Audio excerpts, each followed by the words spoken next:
Welcome to The List. I'm Jessi Combs. And I'm Patrick McIntyre. When it comes to motorsports, you typically have to have access to a private track. People take it way too seriously. And you gotta have a lot of money. But the event that we're at today is here to prove that you can use public land. You can have a ton of fun. And you can do it on the cheap. And on the weird.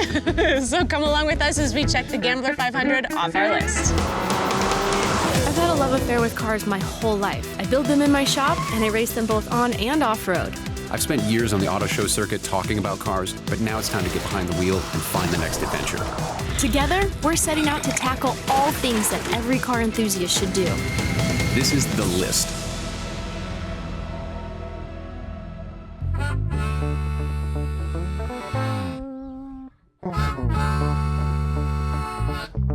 When I first heard about the Gambler 500, all I saw was F-U-N, fun.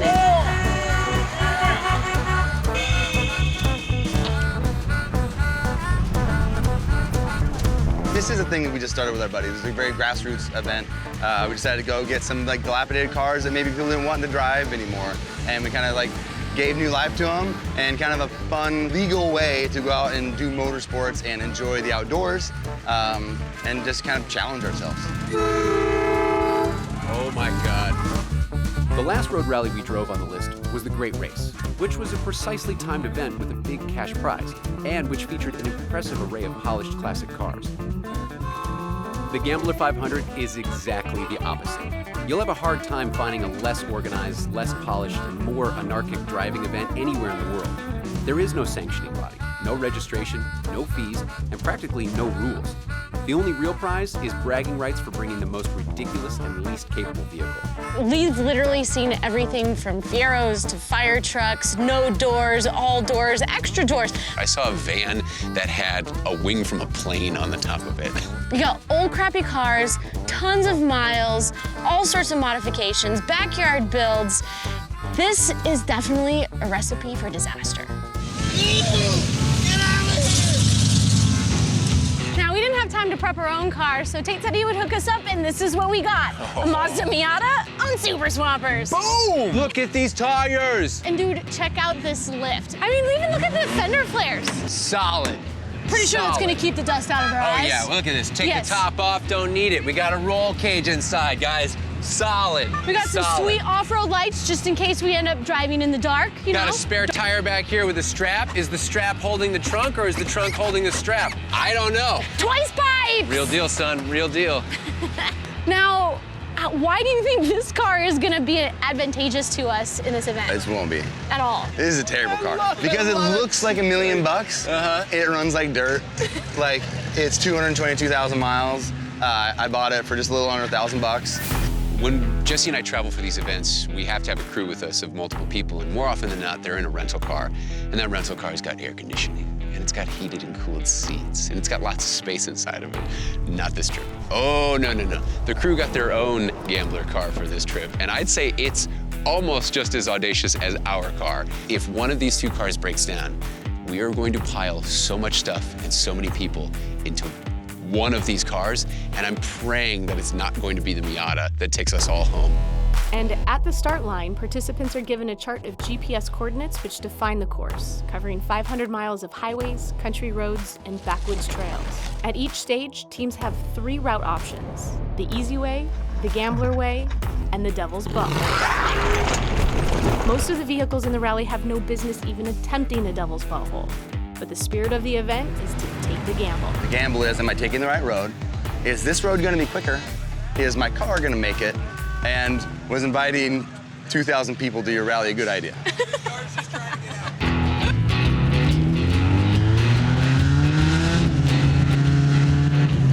Most gutless car ever.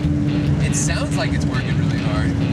It sounds like it is, but it's got nothing.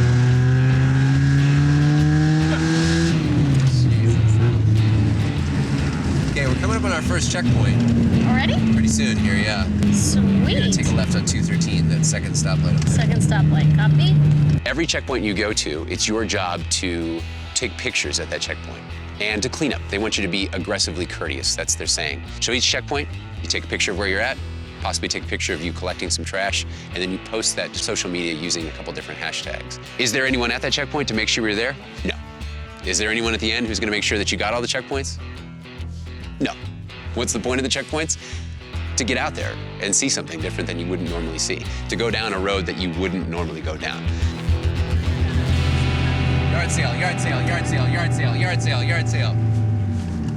The Gambler car that we have was built for us. We didn't get a chance to really decorate it and make it our own. And as soon as we left the parking lot, we saw all these signs for garage sales. And I figured, we gotta stop and find something that we can add to this car. All right, what are we looking at? The more gaudy, the better. The bigger, the better. How's it going? Are you the lemonade lady? Yeah. Okay. I see clothes, I see toys. Yeah, you can have it. Tell me this makes noise. Well, you gotta have toys on your trip. Oh, here we go. The bear. Oh my goodness. It's the bear. Oh my goodness. Are you kidding me? Oh, this is perfect. Thank you. Thanks again, guys. Thank you. See ya. Wish us luck. Are we clear over? I can't see You're clear. anything now. You're clear.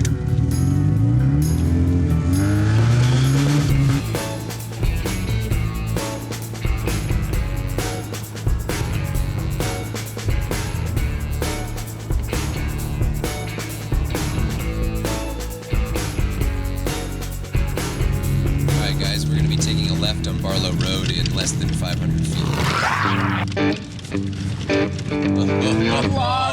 Oh boy, here we go. Oh yes, this is what the Miata was built for. Oh yeah. You look at what the trail is that we're supposed to go down, and then you think there's no way a Miata goes down that. But then you realize, oh no. This is a Gambler Miata. We absolutely will be going down that. And whether or not we come out is the gamble. Oh, we got the ground clearance. Come on, boys. Let's rally. Here we go. Here we go. Oh God. Oh God. Oh boy.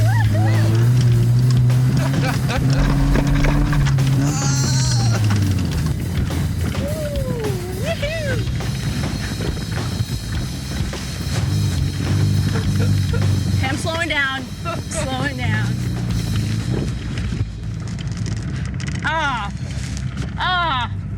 Oh, man. Oh, wow. I need a bandana. Put that on next year's checklist.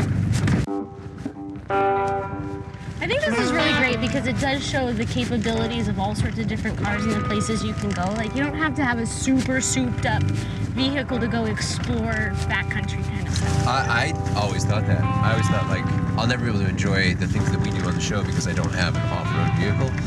But clearly, you don't need that. You don't need it. No. Look at this. We're in the middle of nowhere.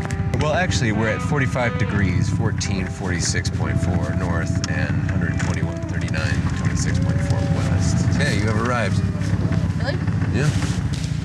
Great rates, man.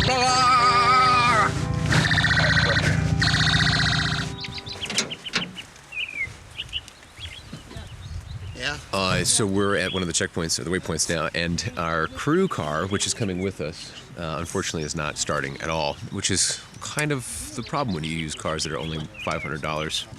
It appears that the battery and the battery cable, the terminals, they do not match each other whatsoever. So we're trying to make them match right now so we can get that started, because we started as a group and we will finish as a group. I'm gonna watch and eat M&Ms while she does this. Well, let's try it too.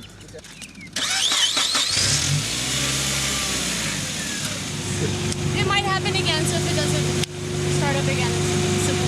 We'll send you the bill.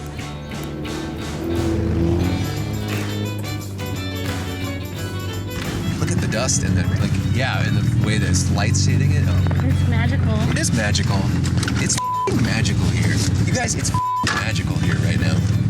First person Oh, we passed.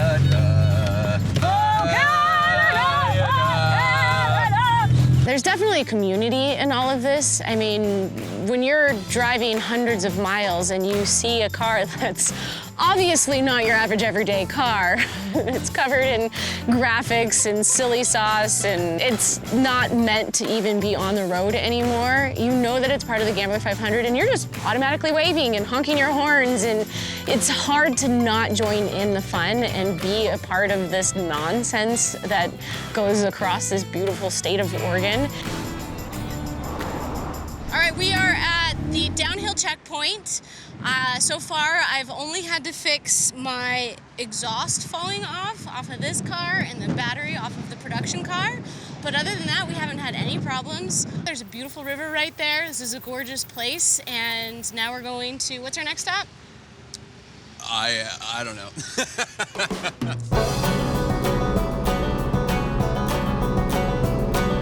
The things that stood out for me on this trip are, so far, how nice everyone is. Because there's no competitive aspect, everyone is extremely generous, stopping to ask if you need help, whatever the case is. And the other thing that I've noticed is a dramatic change in the scenery. We went from mountains to desert, back to mountains again. It was a great taste of what Oregon has to offer in a short period of time. And I think they've done a good job, the organizers have, as far as giving us a chance to really explore what's out there. We rolled into camp just before dark, and the scene before us was mind-blowing. Thousands of people, hundreds of cars, and one huge party.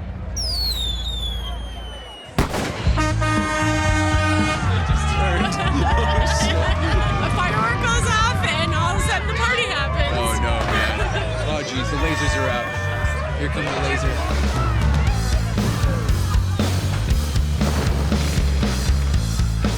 We spent some time checking out the scene, but our real priority was assessing the damage to the Miata, including a severely bent tie rod and figuring out how we would keep her rolling for the rest of the rally.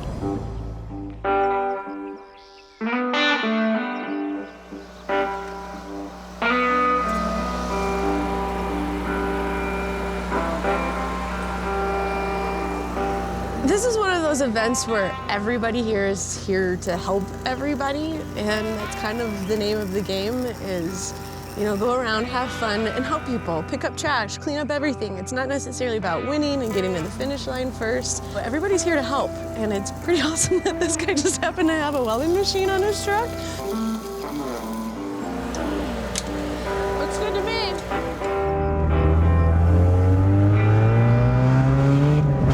We just left Hoodoo Ski Ranch. We're on our way back to Portland for the party at Meadows. We got a couple checkpoints that we need to hit, but it should be an easy day.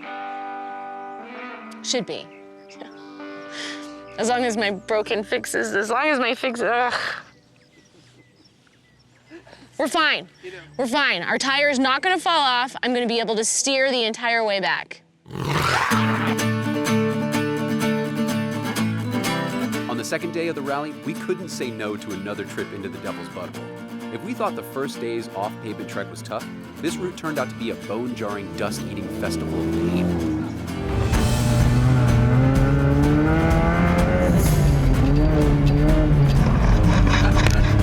I wonder how the crew's doing.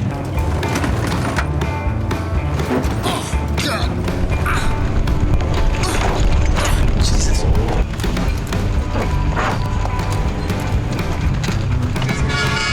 Oh, Jesus.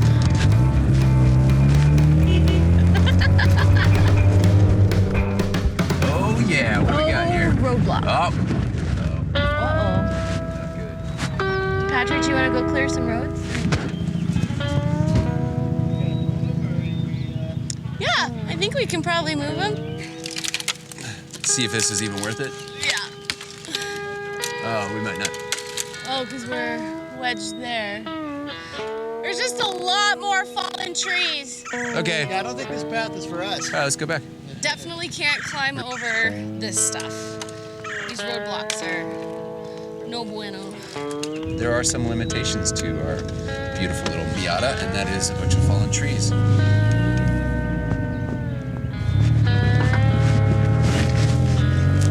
This is fun.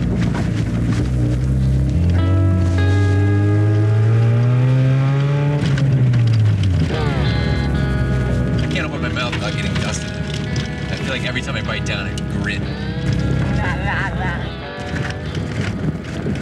Hey guys, it looks like the exhaust is hanging off the back of your car. Yeah, it's pretty bad. You should pull over and take a look at it. Okay. Okay. Sweet.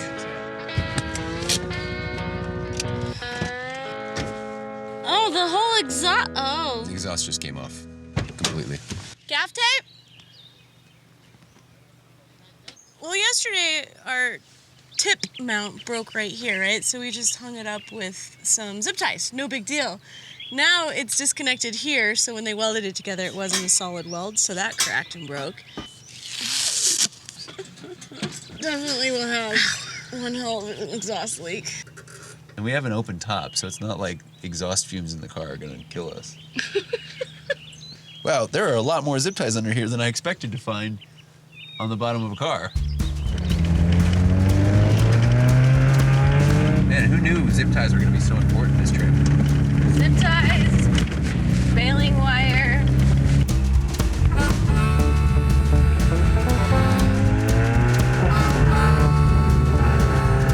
It's nice to take it out for a little ride. Real peaceful, you know? Hi, how you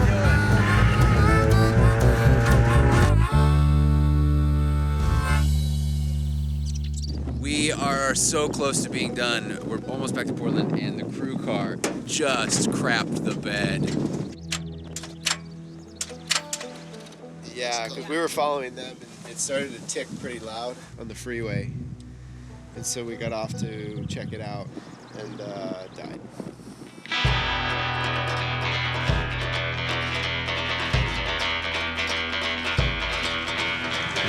What's going on, man?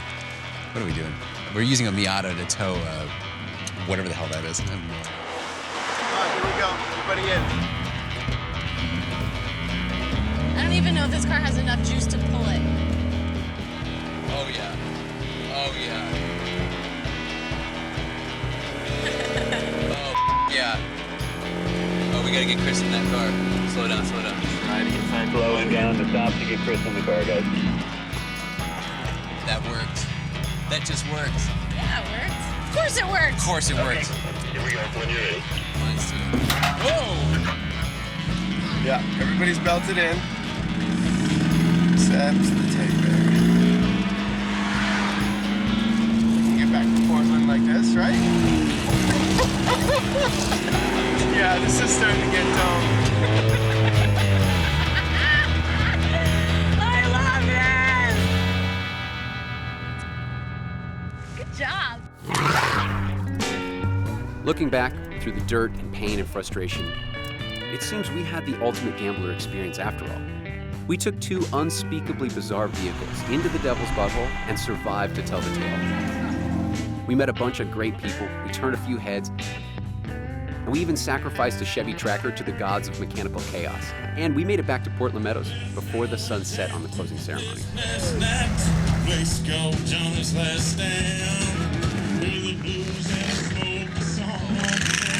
Oh my God.